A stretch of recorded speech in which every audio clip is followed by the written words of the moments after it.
আজকে আমি আপনাদেরকে দেখাবো খাসির মাংস দিয়ে কিভাবে খুব কম পরিমাণে তেহারি তৈরি করবেন বাসায় 6 থেকে 7 জনের জন্য বা ম্যাক্সিমাম 8 জনের জন্য। তো দেরি না করে শুরু করছি আজকের ভিডিও। এখানে যে মশলাগুলো আমি ব্যবহার করেছি আমি এগুলো আগেই মেজারমেন্ট করে নিয়েছি, যেহেতু ভিডিও লং হয়ে যায় এই জন্য মেজারমেন্ট করে আগে নিয়েছি। আমি জাস্ট গ্রামটা বলে দিচ্ছি। আমি দারুচিনি নিয়েছি অনলি 4 গ্রাম, আর এটা হচ্ছে তেজপাতা। তেজপাতা অ্যাকচুয়ালি 3 গ্রামের মতো হয়েছে, 3-4 গ্রাম অসুবিধা নেই। আর এই জোত্রি নিয়েছি 3 গ্রাম। আর এটা হচ্ছে জয়ফল, নাটমেগ বলি আমরা জয়ফল। এই জয়ফলটা জাস্ট 1 থেকে 2 গ্রামের মতো, 1 গ্রামের মতো। এটা মাংস সিদ্ধ করার জন্য হেল্প করে। আর এলাচি এলাচি নিয়েছি 4 গ্রাম।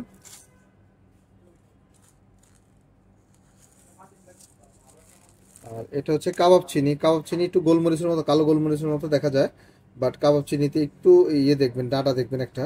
এটা কাবাব চিনি। কাবাব চিনি নিয়েছি 3 গ্রাম। আর লং লং নিয়েছি 2 গ্রাম। লং 2 গ্রাম নিয়েছি। আর এখানে কালো গোলমরিচ দেখতেছেন, কালো গোলমরিচটা একটু বেশি দিয়েছি। গোলমরিচটা দিয়েছি 7 গ্রাম।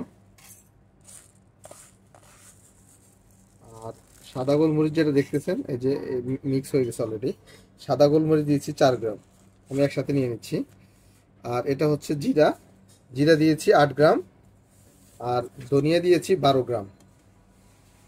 বাস এই রেশিওতে আমি এটা এখন ব্লেন্ডার করবো। যদি আমার মশলা সবগুলো লাগবে না, কিন্তু যেহেতু ব্লেন্ডারে আমার অল্প মশলা ব্লেন্ড করা যাবে না, এজন্য আমি মূলত একসাথে সবগুলো মেজারমেন্ট করে নিয়েছি। এখন আমি ব্লেন্ড করছি।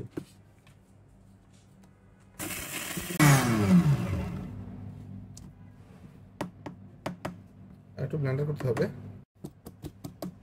বাহ, চমৎকার ব্লেন্ড হয়ে গেছে। আমি এখানে 2 কেজির মতো খাসির মাংস নিয়েছি। আপনারা সেম রেসিপিটা গরুর মাংস দিয়েও করতে পারবেন, কোনো অসুবিধা নেই। রেসিপি সেমই থাকবে, জাস্ট খাসির মাংসের জায়গায় গরুর মাংসটা ইউজ করবেন। আর এই যে আমার সেই বাটা ব্লেন্ড করা মশলাটা, এটা দিয়েছি আমি 2 টেবিল স্পুন ফুল। আর একটা হাফ দিয়েছি, মোট 2.5 টেবিল স্পুন দিয়েছি। এখানে আর অন্য কোনো মশলা ব্যবহার করব না এই জন্য।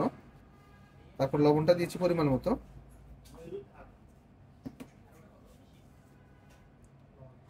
টক দই ইউজ করেছি। আপনাদের বাসা যদি টক দই না থাকে সেক্ষেত্রে অল্প একটু সিরকা ইউজ করতে পারেন। টক দই 3 টেবিল স্পুনের মতো ব্যবহার করেছি আমি। আর দিয়েছি সয়াবিন তেল। সয়াবিন তেল দিয়েছি হাফ কাপের মতো। আর আরেকটা কথা বলে নিই, সেটা হচ্ছে যদি আপনারা সয়াবিন তেল ইউজ করেন সেটা খাসির মাংসের জন্য ঠিক আছে, তবে গরুর মাংসতে তেহারি রান্না করলে একটু সরিষার তেল ইউজ করার চেষ্টা করবেন, এতে করে ফ্লেভারটা ভালো আসে। খাসির মাংসের সাথে মূলত আসলে সরিষার তেলের টেস্টটা তেমন একটা ভালো যায় না, এই জন্য আমি খাসির মাংসের সাথে সরিষার তেলটা ইউজ করি নাই, আমি সয়াবিন তেল দিয়েছি। আর এখানে দিয়েছি আদা রসুন বাটা। আদা রসুন বাটা হচ্ছে 2 টেবিল স্পুন থেকে একটু বেশি দিয়েছে, একটু বেশি। আর এই আদা রসুন বাটা যে আমি ব্লেন্ড করেছি, রেশিওটা ছিল আদা ছিল 60%, রসুন ছিল 40%, ওই রেশিওতে আমি ব্লেন্ড করেছি। তারপর আমি এখানে দিয়েছি পেঁয়াজ, 1 কাপের মতো পরিমাণ জুলিয়ান পেঁয়াজ দিয়েছি। এখন যেটা করতে হবে, এটা ভালো করে মাখিয়ে আমার 15 থেকে 20 মিনিট রেখে দিয়ে তারপরে কুকিংয়ে যেতে হবে, এতে করে ফ্লেভারটা ভালো আসবে এবং মাংসের ভিতরে মশলাটা ভালো করে ভিতরে যাবে।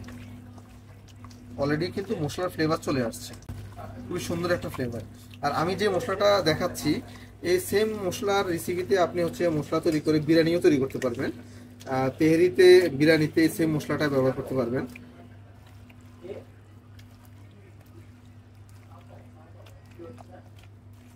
ব্যাস, আমার অলরেডি মাংসটা ম্যারিনেট করা হয়ে গেছে। এখন আমি 15 মিনিটের জন্য রেখে দেবো, তারপরে কুকিংয়ে যাব। 15 মিনিট রাখার পরে আমি কুকিংয়ে যাচ্ছি।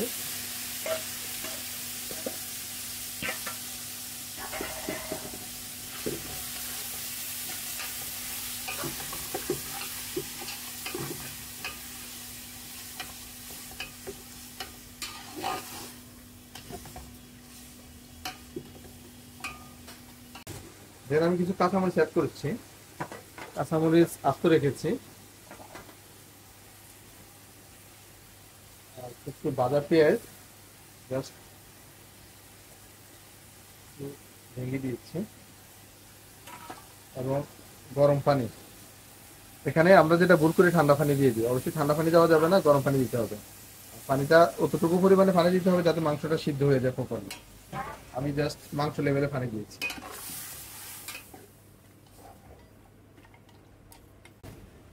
তারপরে এইভাবে ঢাকনা দিয়ে একেবারে 35 থেকে 40 মিনিট রেখে দিতে হবে।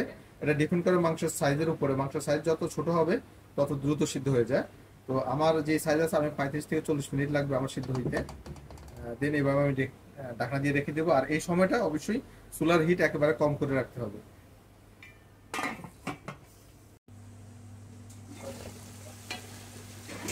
আমি প্রায় 35 মিনিট পরে তুললাম, একদম পারফেক্ট হয়েছে। আর অল্প একটু হলে নিচে লেগে যেত। মাংসতে যাতে ঝোল না থাকে, ঝোল থাকলে কিন্তু তেহারিতে রাইতে পানির পরিমাণটা কন্ট্রোল করা কষ্ট হতে হবে। আমি মাংসটা তুলে নিচ্ছি।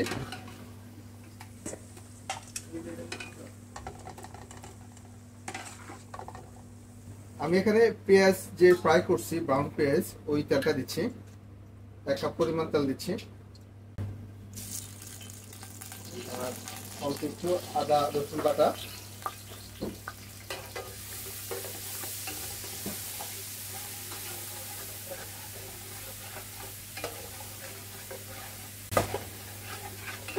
আদা রসুন বাটা 1 থেকে 1.5 মিনিট ভুনতে হবে, এতে করে আদা রসুন বাটার যে গন্ধটা সেটা চলে যাবে। আবার পুড়া যাবে না, যাতে নিচে কালার না হয় সেদিকেও খেয়াল রাখতে হবে। আর এখানে মশলা হিসেবে দিয়েছি তেজপাতা 3-4 পিস, দারচিনি 2-3 পিস, 5-6 পিস লং, 4-5 পিস এলাচি, আর অবশ্যই জত্রিটা 5-6 পিস দিতে হবে।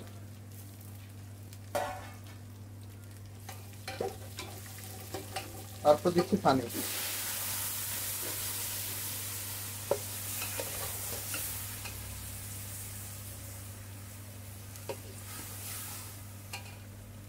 পানি আমি এখানে দিয়েছি 1700 ml। আর একটু দুধ দিচ্ছি, দুধটা অপশনাল, দিলে একটু ভালো হয়। দুধ 2 কাপের মতো দিলে একটু তেহারিতে একটু ফ্লেভারটা একটু ভালো আসে। যেহেতু আমি প্রথমে পেঁয়াজ ইউজ করি নাই, পেঁয়াজ না ইউজ করার কারণ আছে, আমি এখানে একটু ভাজা পেঁয়াজ ইউজ করব।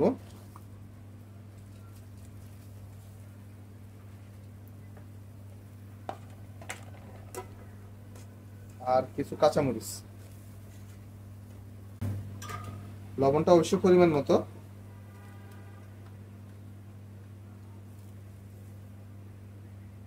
বলবো সেটা একটু মনোযোগ দিয়ে শুনেন। আমি এখানে সুগারই অ্যাড করেছি 1.5 টেবিল স্পুন। এই সুগারটা জাস্ট আপনার টেস্ট ইনহ্যান্স করবে, কিন্তু মানে সুগার মানে খাওয়ার সময় মিষ্টি যাতে না লাগে ওই পরিমাণে সুগারটা দিতে হবে। আর যদি ইউজ না করতে পারেন, এই ব্যালেন্সটা যদি মেনটেন না করতে পারেন, তাহলে না ইউজ করাটাই বেটার, তা না হলে তেহারি মিষ্টি হয়ে যাবে। আর এখানে চাউল নিয়েছি আমি 1300 গ্রাম, আর সাথে মুগ ডাল নিয়েছি এবং মুসুর ডাল নিয়েছি 100 গ্রাম 100 গ্রাম করে। মুসুর ডাল 100 গ্রাম এবং মুগ ডাল 100 গ্রাম। আর ডালগুলো হালকা আগে একটু রোস্ট করে টেলে নিয়েছিল। তারপরে চালটা একবার ওয়াশ করে 30 মিনিট পানিতে ভিজিয়ে রেখে আবার 15 মিনিট পানি জড়ানোর জন্য এভাবে স্ট্যান্ডারে রেখেছি।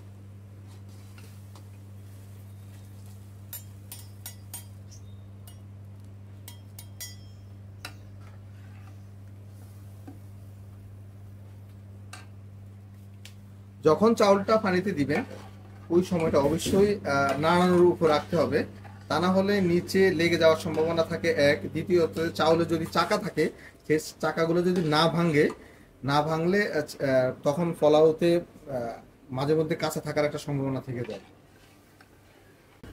আর এই স্টাইলে এই তেহারিটা আমি মূলত হচ্ছে পাকিস্তানের একজন শেফের কাছ থেকে শিখেছি, লাহোরের একজন শেফ। তো উনি আমাকে দেখিয়েছিল এই স্টাইলে, তবে সেটা কিন্তু খাসির মাংস দিয়ে না, সেটা হচ্ছে খরগোশ দিয়ে, র্যাবিট দিয়ে। আমার কাছে খুবই ভালো লেগেছিল, আমি জাস্ট আজকে আপনাদের সাথে খাসির মাংস দিয়ে শেয়ার করেছি। তেহরি রান্নার সময় যে জিনিসটা খেয়াল রাখবেন পানির পরিমাণটা। এই যে দেখেন আমি যখন চাউলটা টান দিচ্ছি একেবারে নিচে কিন্তু পানি দেখা যাচ্ছে না, তবে উপরে মনে হয় যেন পানি আছে। এই সময়টায় আসলে আপনার হচ্ছে রাইসটা, এই সময়টা আসলে আপনার চুলার হিট একেবারে কমিয়ে দিতে হবে। আর আমি এখানে অল্প একটু রোজ ওয়াটার দিচ্ছি, এটা অপশনাল, দিলে একটু ফ্লেভারটা ভালো আসে। আর ভাজা পেঁয়াজ,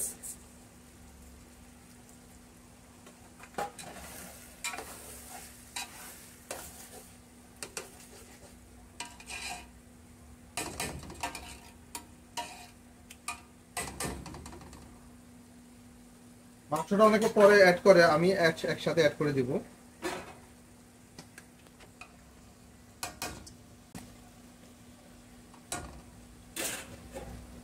তারপর ঢাকনা দিয়ে এভাবে 20 মিনিট রেখে দিতে হবে।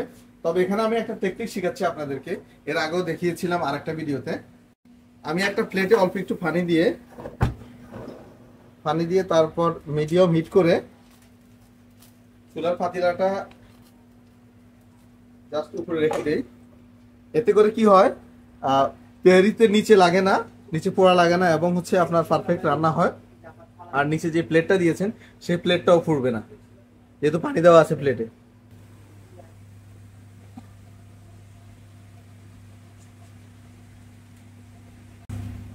দেখতে পাচ্ছেন কতটা লোভনীয় হয়েছে, কালারটা একেবারে পারফেক্ট। তারপর আমি একটু ঘি দিয়ে দিচ্ছি উপরে, ঘি দেওয়ার পর আমি রাইসটা ভাঙবো।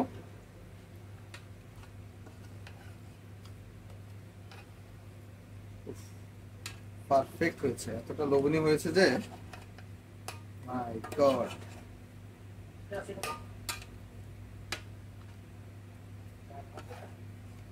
ওয়াও,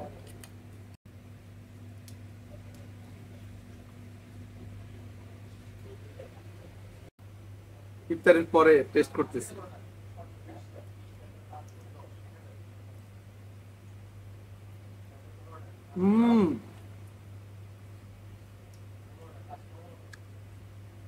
এত মজা হয়েছে আজকে, মাশাআল্লাহ। Thank you so much. আমার জন্য সবাই দোয়া করবেন যাতে পরবর্তীতে আরো নতুন নতুন ভিডিও দিতে পারি।